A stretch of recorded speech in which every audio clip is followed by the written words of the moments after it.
Okay, I've not filmed a lot because it's involved a lot of sitting and looking at things and thinking and deciding. But I think this is where I've ended up at. Obviously, you can see the two new little 125 amp panels. This is going to go down here with that 90. We'll take it into the side of my big 480 panel, and that will be quite nice. This one is not quite as nice. I need to get a box adapter for the end of that guy to put into the 480 panel. Basically, I need to hit plat up is kind of the bummer and stalling me out today.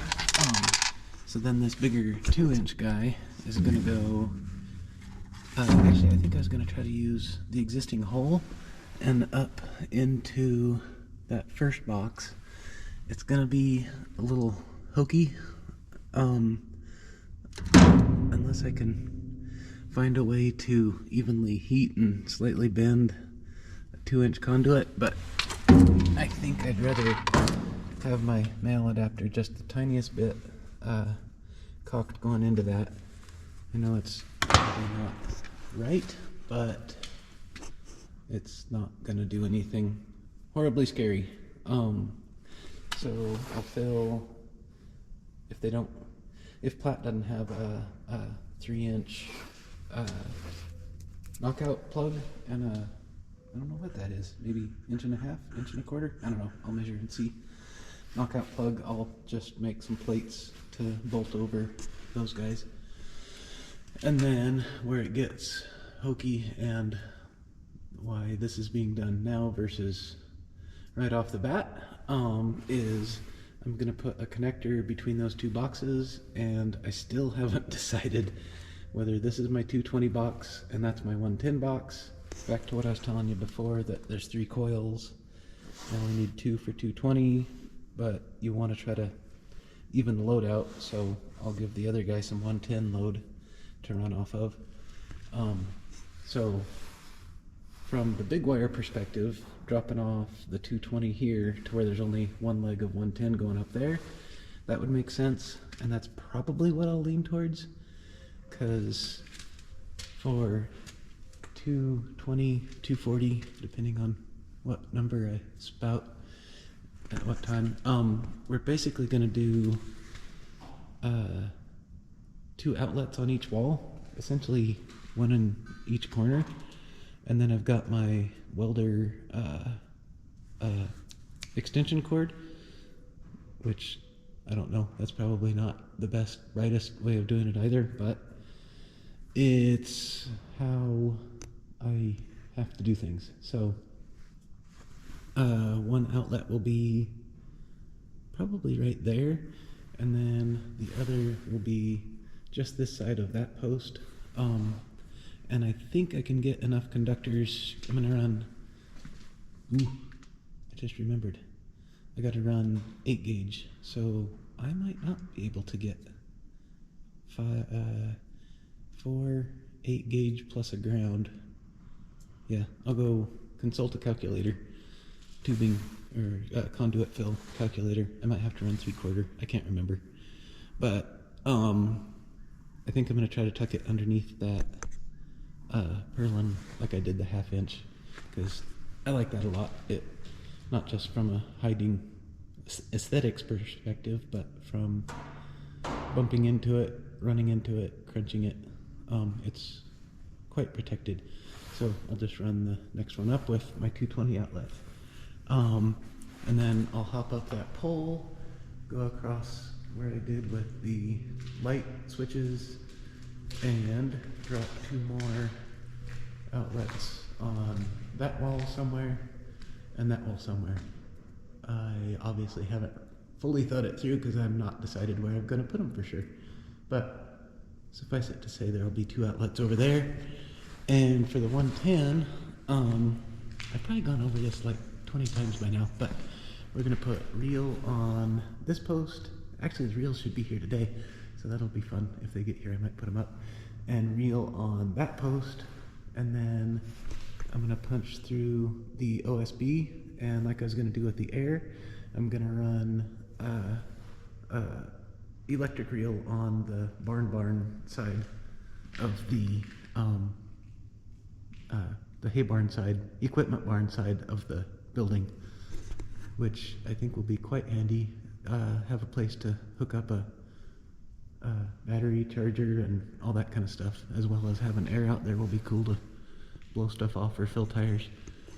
So 2 up there, and then I'm gonna put another electric reel up there, and we're probably gonna make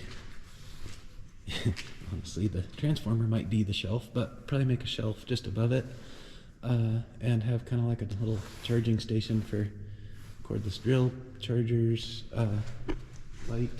cordless light chargers, all the things.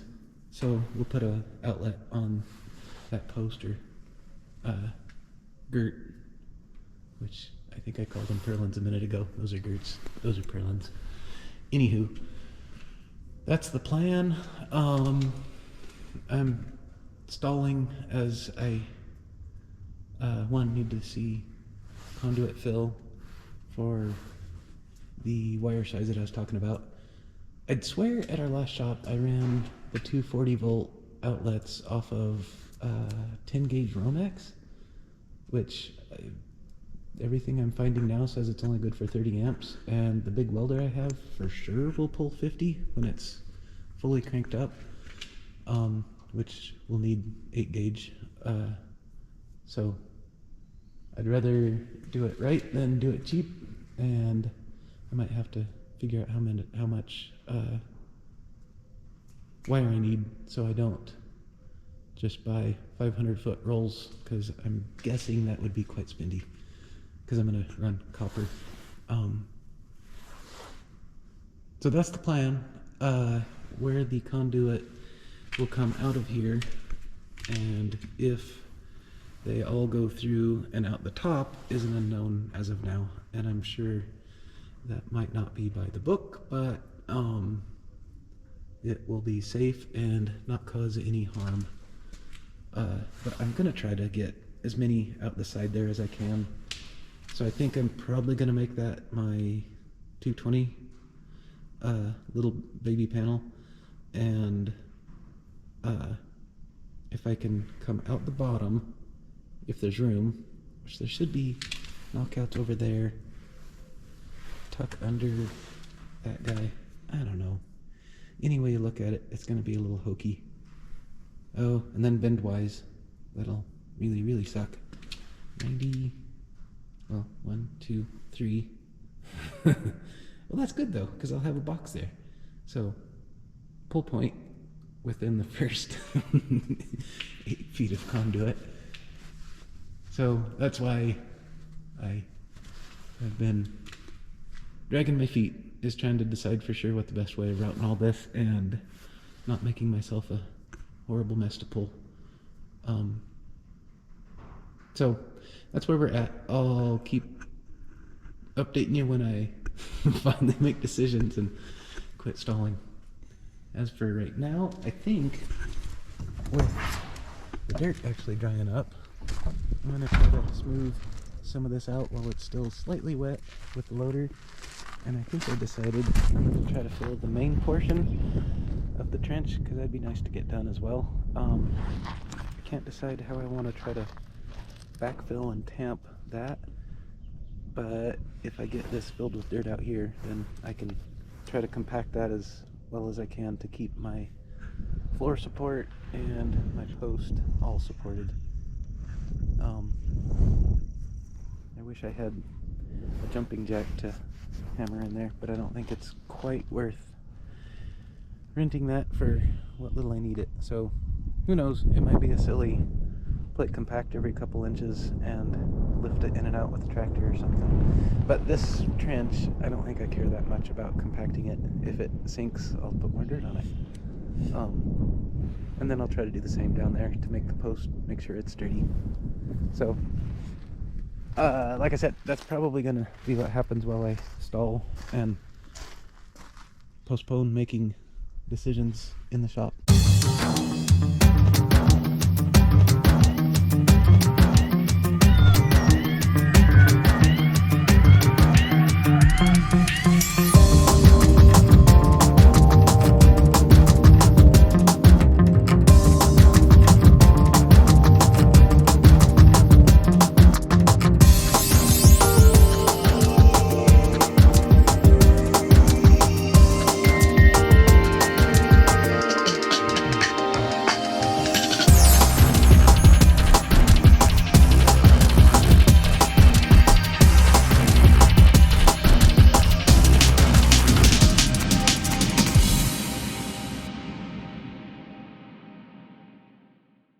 So, kind of a late night at my real job, and didn't get out here as quick as I'd hoped, but still got the feed from the output of the transformer up to my little boxes.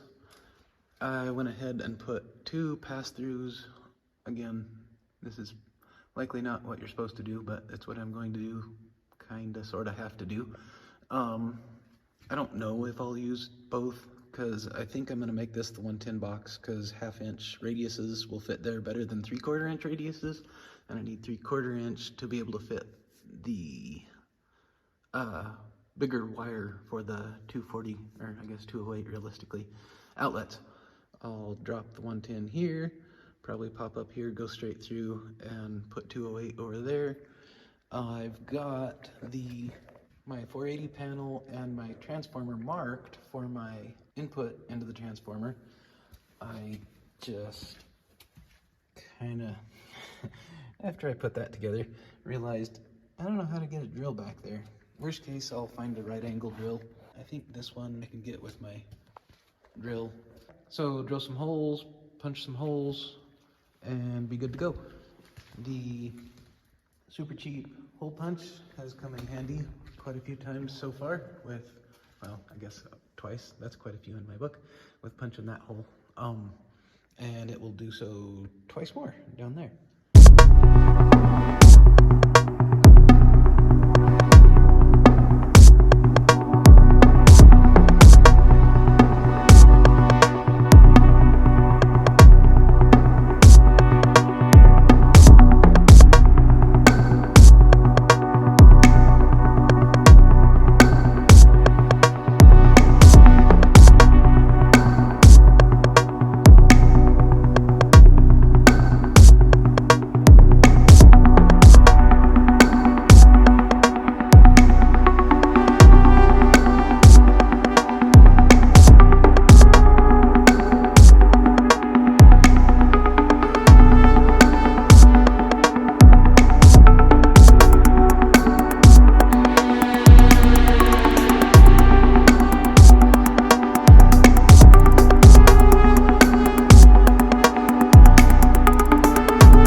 Just saw, I've got the 100 amp breaker wired in to the input of the transformer.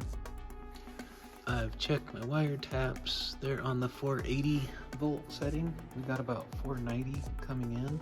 It'll be interesting. I kind of want to see what kind of output I get, because I'd rather be at the higher end of voltage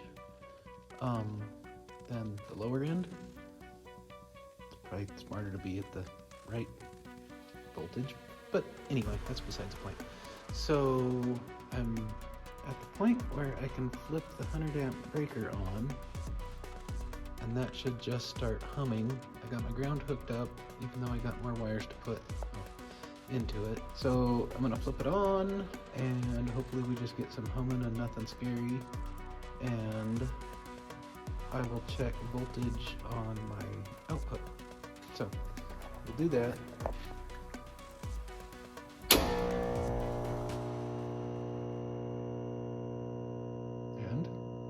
we seem to have the humming. I really don't want to try to hold a phone while checking voltage, but I'm going to check the voltage on the output of the transformer and see what I've got. It'll be interesting how loud this is with its cover on. It's also odd that it's getting quieter. But all in all, that's not too bad. I think the one in Bird Poop Barn is quite a bit louder. It is funny, on the installation manual they say, don't put it in a corner for loudness because it'll reflect the noise out. Yep, it's in a corner. On tonight's agenda is getting the output of the coil, hopefully up to the boxes and all wired and happy. These little dudes, if I'm not mistaken, it was 2 watt is the biggest they'll take, which I luckily happen to have some scrap of that from our last property where we put power to a shop there, as a matter of fact. And I don't remember if I mentioned when we first got it, we only had 2 of these set screws for the lugs. I ordered some off of Amazon, and the cool part is the set screw totally fits, so I don't have to pull those off and try to make sure the contact is good. The bummer is I don't have this one's a different size, and I don't have one of those, so I'm probably going to try to rough that up a little bit to get down to clean aluminum. And I've got a little brake cleaner that I will very carefully wipe off crud there, and I'm guessing I'll Alox it or Alox it so it doesn't oxidize, and stick one of these little guys on there, because I'm trying to think through. I'm pretty sure I'm going to need a second lug on the neutral, so stick my set screws in, run my cables up to these guys. I think that's probably it.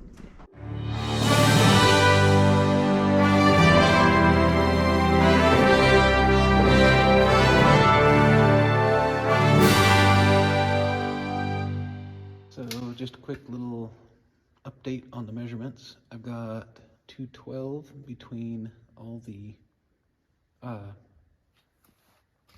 hots, as it should be. It should be 208, so like I said, I'm a little over 480 and it's on the 480 tap, so I'm a little bit high on the output.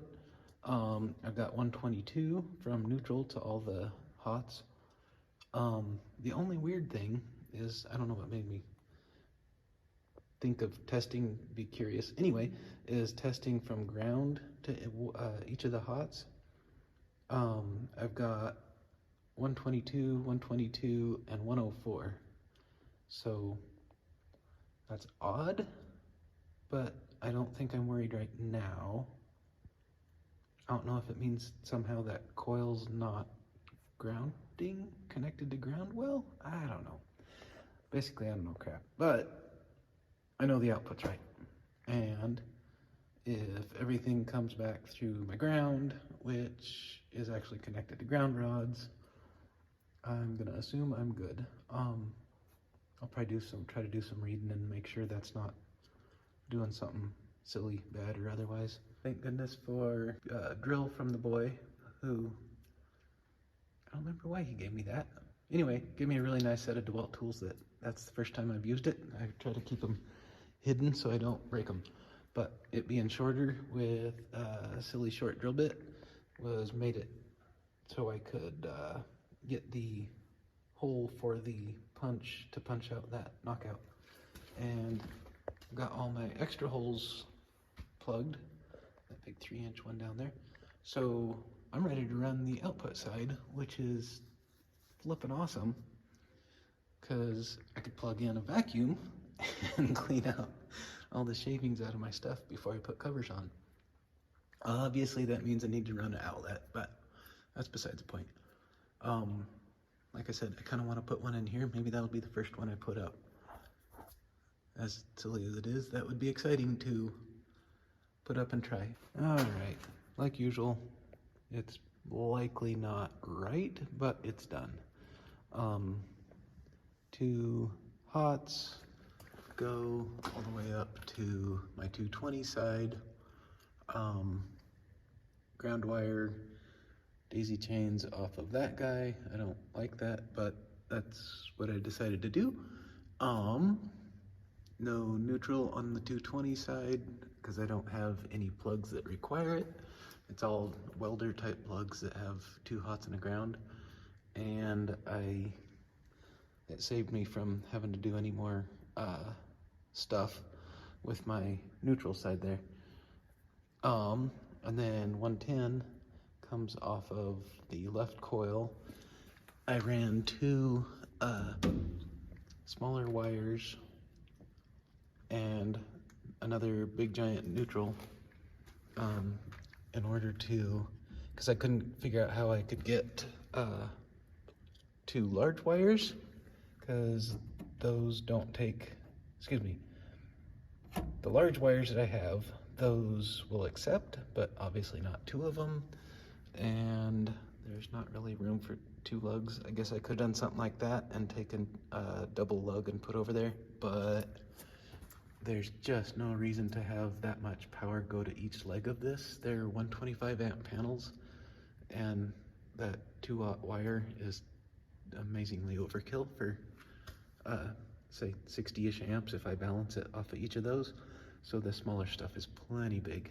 And full-size neutral will complete the circuit and carry plenty of power back. So like I said, I think I'm done with the panels themselves, so now it's back to running conduit and pulling wire, which I'm dreading as much as I did the first time. So thanks for watching.